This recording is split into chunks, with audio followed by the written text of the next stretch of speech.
rumah, tapi tiap lihat harganya langsung minder, atau kamu udah kepikiran KPR tapi masih bingung harus mulai dari mana, bahkan takut ditolak bank, atau mungkin kamu pengen beli rumah tapi tetap menghindari riba. Nah, kalau kamu lagi di posisi itu, stop dulu.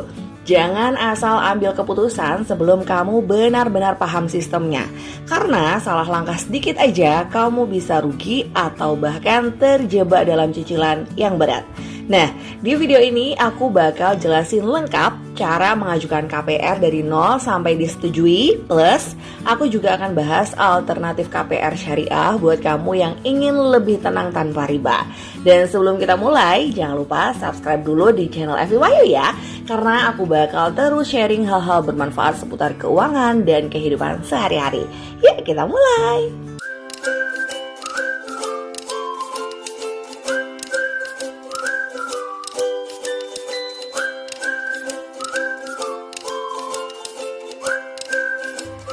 Oke, kita pahamin dulu dasarnya apa itu KPR. KPR itu adalah kredit pemilikan rumah. Artinya, kamu membeli rumah dengan bantuan pinjaman dari bank, kamu cukup bayar DP di awal dan sisanya dibayar bank ke penjual. Lalu kamu mencicil setiap bulan. Biasanya dalam jangka panjang bisa sampai dengan 20 tahun. Nah, disinilah perbedaan mulai muncul karena dalam KPR konvensional, cicilan kamu mengandung bunga, sedangkan dalam KPR syariah tidak ada bunga tapi menggunakan sistem akad sesuai dengan prinsip Islam. Nah, yuk sekarang kita bahas perbedaan KPR konvensional dan juga KPR syariah ya.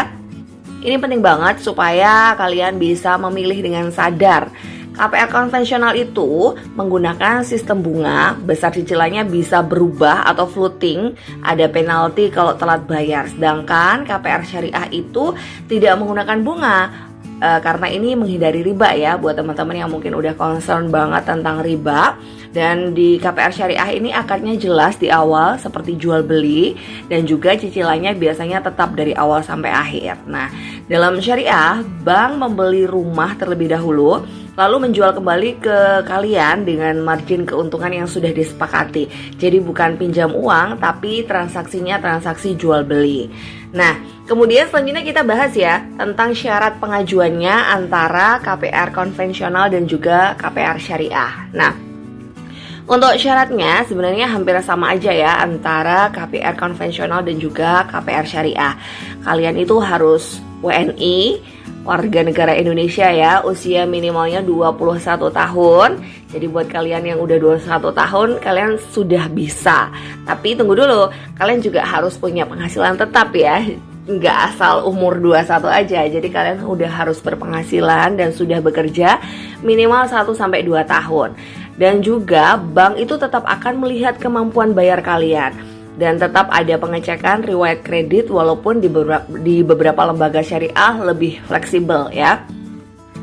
Kemudian untuk dokumen-dokumen yang wajib kalian persiapkan itu adalah mirip ya, ini dokumen yang harus disiapkan antara bank KPR konvensional dan juga KPR syariah, yaitu adalah KTP, KK, NPWP, slip gaji atau bukti penghasilan, dan juga rekening koran, dan juga dokumen rumah seperti sertifikat dan juga IMB. Pastikan semuanya lengkap supaya prosesnya nanti lancar. Sekarang kita bahas satu persatu tentang proses lengkapnya untuk KPR. Nah, sekarang kita mulai dulu dari KPR konvensional ya.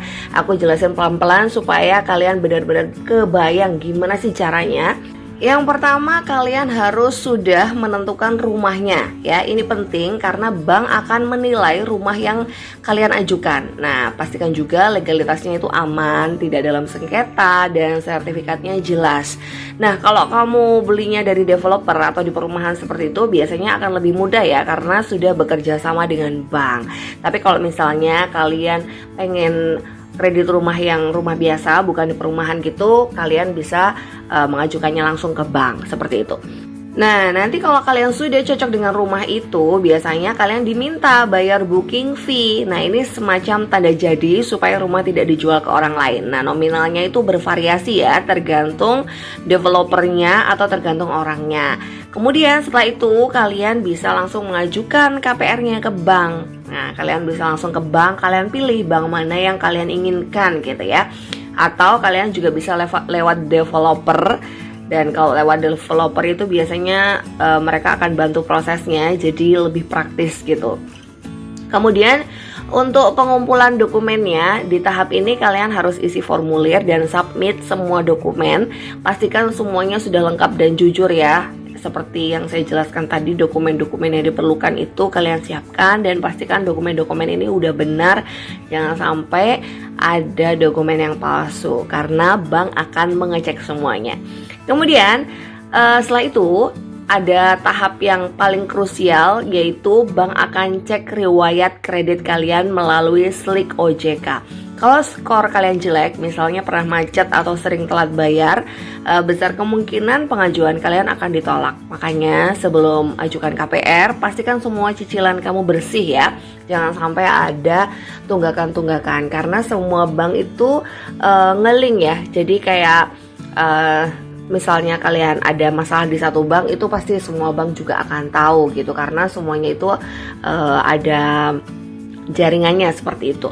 Kemudian selanjutnya bank akan datang ke lokasi rumah atau untuk survei, dan mereka juga akan menilai harga rumah tersebut. Kadang harga dari developer dengan hasil apresial bisa berbeda. Ini akan mempengaruhi jumlah pinjaman yang disetujui ya teman-teman ya. Oke, kemudian nanti setelah disurvei dan kalau semuanya sudah oke, bank akan memberikan persetujuan.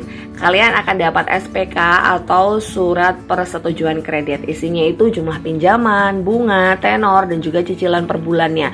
Nah, di sini kalian harus benar-benar membaca dengan teliti ya. Jangan sampai kalian langsung tanda tangan aja. Kalian teliti terlebih dahulu. Nah, kemudian selanjutnya ini adalah momen yang penting. Kalian akan tanda tangan di hadapan notaris. Biasanya kalian juga akan membayar biaya notaris, kemudian biaya provisi, asuransi jiwa, dan asuransi kebakaran. Nah, setelah akad, prosesnya hampir selesai ya. Jadi ada proses akadnya juga di depan notaris. Kemudian nanti setelah akadnya selesai, bank akan membayar ke penjual atau developer. Dan kalian resmi memiliki rumah tersebut. Selanjutnya kalian mulai mencicil setiap bulannya untuk cicilan KPR-nya tersebut. Nah, biasanya untuk proses KPR memakan waktu sekitar 2-6 minggu, tapi bisa lebih cepat kalau dokumen yang kalian miliki itu lengkap dan kondisinya juga bagus. Dan juga biaya-biaya yang harus disiapkan ini adalah bagian yang kadang sering kaget ya teman-teman, karena selain DP kalian juga harus siap biaya tambahan seperti biaya notaris, biaya provisi bank, biaya asuransi, dan juga biaya administrasi. Totalnya bisa cukup besar, jadi jangan sampai nggak disiapkan ya. Jadi selain untuk biaya membeli rumahnya, kalian juga harus menyiapkan biaya-biaya tambahan ya. Oke, setelah tadi sudah saya jelaskan tentang cara KPR konvensional, sekarang saya mau menjelaskan tentang cara KPR syariah. Ya, kita masuk ke bagian yang sering ditanyakan. Gimana sih proses KPR syariah? Nah, secara alur sebenarnya hampir sama ya teman-teman, tapi ada perbedaan penting di akadnya.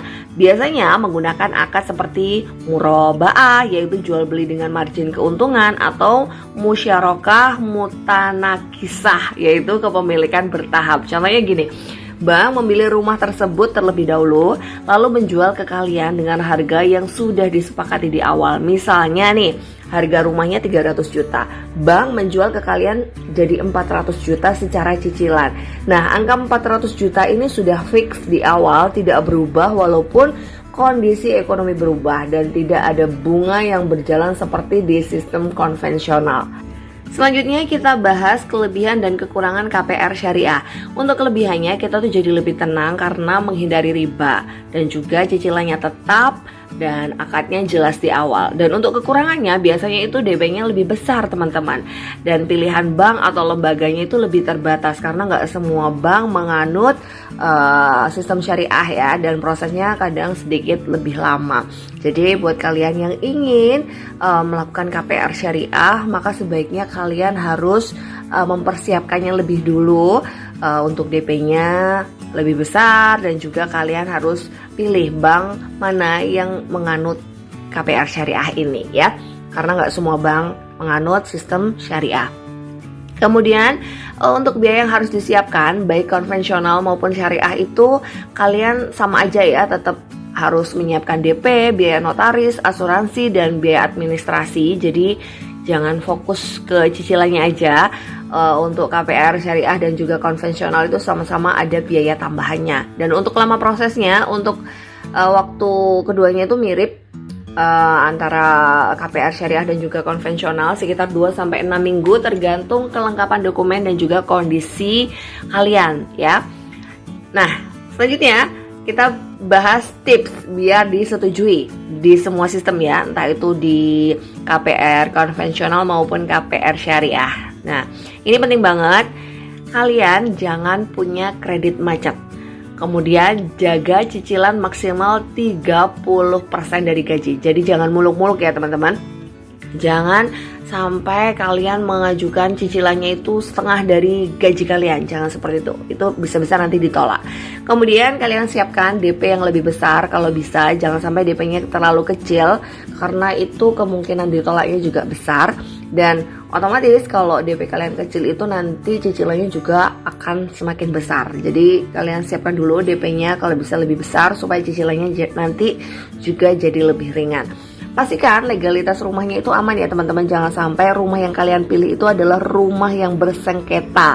Dan pastikan juga kalian punya dana darurat, karena seperti yang sudah kita bahas tadi, selain biaya cicilannya, kalian itu juga harus mempersiapkan biaya tambahan ya yang udah kita bahas tadi. Dan satu lagi, ini jangan memaksakan diri ya teman-teman. Kalau kalian memang belum mampu, jangan memaksakan diri untuk mengajukan KPR, karena yakinlah teman-teman, kalau misalnya Allah udah mengizinkan kalian punya rumah, insya Allah pasti dimudahkan, insya Allah pasti kalian akan punya rumahnya. Yang penting kalian tetap berusaha, tetap ikhtiar, tetap tawakal, dan jangan memaksakan diri, karena rumah itu untuk kenyamanan, bukan untuk beban ya teman-teman. Nanti kalau kalian memaksakan diri itu malah jadinya menjadikan beban kalian. Percuma juga kan, kalian udah punya rumah yang bagus, yang nyaman, tapi itu jadi beban, membuat kalian gak bisa istirahat dengan tenang di rumah itu, karena kalian ngerasa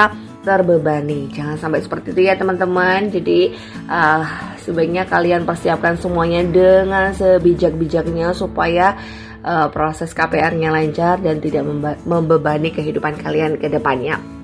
Oke, jadi sekarang kalian udah tahu ya cara mengajukan KPR dari 0 sampai akad, dan juga alternatif KPR syariah buat kalian yang ingin menghindari riba.